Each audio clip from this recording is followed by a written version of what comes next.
Europe must be an essential party in potential peace talks on ending Russia's war against Ukraine. All participants in the meeting of foreign ministers in Paris have affirmed this. This position was formalized in a joint statement. Continued cooperation with the US administration is an important topic of our discussions. There is no better guarantee for the security of our continent than close transatlantic cooperations. But Europe should do more and more for its own defense, both for the sake of the alliance and for our own sakes. I truly believe that we can work together with the United States towards mutually beneficial rules of dialogue in regard to both security policy and trade policy. A strong Europe equals a strong United States of America and the transatlantic alliance.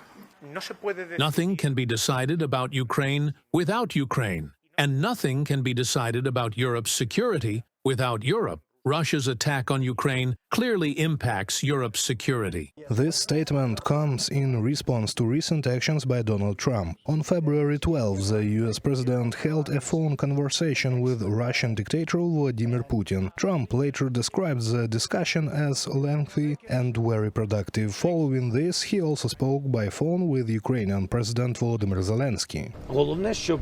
The most important thing is to ensure that Putin's plan does not unfold as he intends. He wants to do everything to ensure that he has bilateral negotiations, he and the United States of America. We simply cannot accept any agreements without our participation as an independent country. Ukraine continues to demand effective security guarantees. As Foreign Minister Andriy Sybiga pointed out, Ukraine has already seen multiple failed agreements, including the 1994 Budapest Memorandum, the 2008 Bucharest Summit commitments and the Minsk agreements. All of these documents, once signed with the involvement of international leaders, failed to prevent Russia's full-scale invasion of Ukraine in 2022. And of course, we will focus on the issues, how to raise the price for Russia to continue this brutal aggression against Ukraine. And I would like to remind that on the 24th of February, we will mark 30 years of this brutal Russian aggression against Ukraine.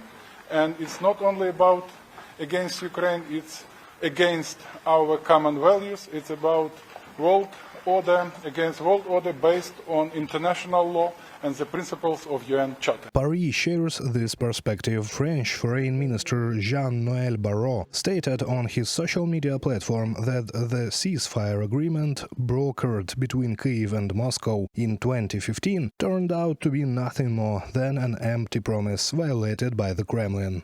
10 years ago, the Minsk II agreement was signed, establishing a ceasefire in Ukraine. It was subsequently repeatedly violated and did not deter Russia from invading Ukraine in 2022. We must do more and better in order to sustainably repel the threat and ensure peace. Jean-Noël Barrot, Minister for Europe and Foreign Affairs of France, on social network X. Germany is also pushing for European leaders to be involved in any peace negotiations. German Defense Minister Boris Pistorius emphasized that Europe's security is ultimately its own responsibility. I have no doubt that Europe must be part of the negotiations, and I believe this is very easy to understand, especially if, as has been said, we want to play a central or leading role in establishing a peace order. Moreover, whatever order emerges, along with the peacekeeping efforts that follow, it is self-evident that Europe will have to live with the consequences directly. That is why we must be involved in the negotiations. According to the U.S. State Department's website, the U.S. Special Envoy for Ukraine and Russia, Kate Kellogg, has traveled to Europe. As he has previously stated himself, his visit aims to advance President Trump's vision of achieving peace through strength in Ukraine and safeguarding U.S. national security interests. Reported by Serhiy Kulas, Larissa Patruk, UATV News.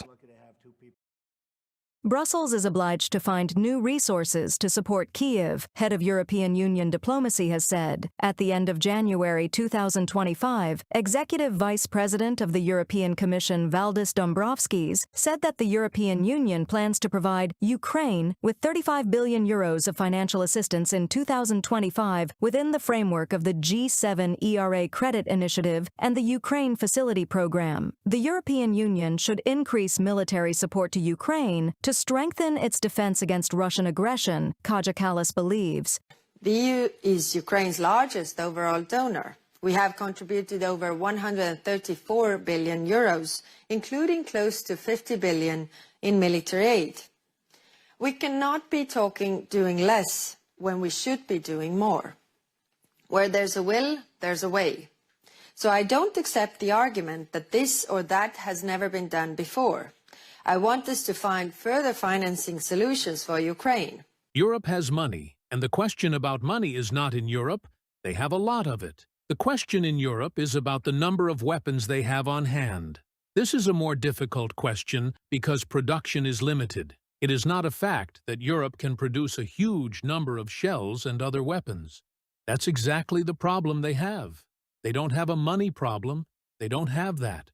European countries are aware of the threat posed by Russia and are therefore ready to continue supporting Kyiv. In particular, the Chancellor of Germany and the Prime Minister of the United Kingdom spoke about this at a meeting in London. Keir Starmer believes that Europe needs to redouble its efforts to counter Russian aggression. Turning to the situation in Ukraine, the Prime Minister updated on his recent visit and reiterated that it was important to ensure the country was in the strongest possible position in the coming months, so that peace could be achieved through strength. Russia's full-scale invasion of Ukraine had underscored the importance of scaling up and coordinating defense production across Europe, the leaders agreed.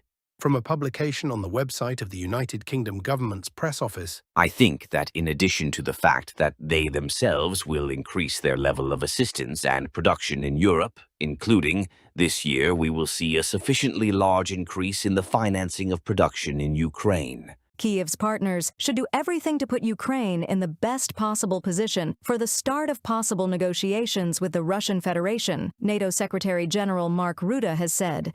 We must ensure that Ukraine is in the best possible position. We must continue to support them with weapons and train their servicemen. And if they want to start peace talks one day, they must put Putin at the negotiating table. Mark Rutte, Secretary General of NATO, in an interview with Bild. Despite Moscow's statements about its readiness to negotiate the end of the war, the Kremlin has not demonstrated any real desire for peace. Minister of Foreign Affairs of Spain, José Manuel Albares, noted that in his speeches, Putin talks exclusively about the need to continue the war. Only Ukraine speaks about peace initiatives. Reported by Nikita Skoblikov, UATV News.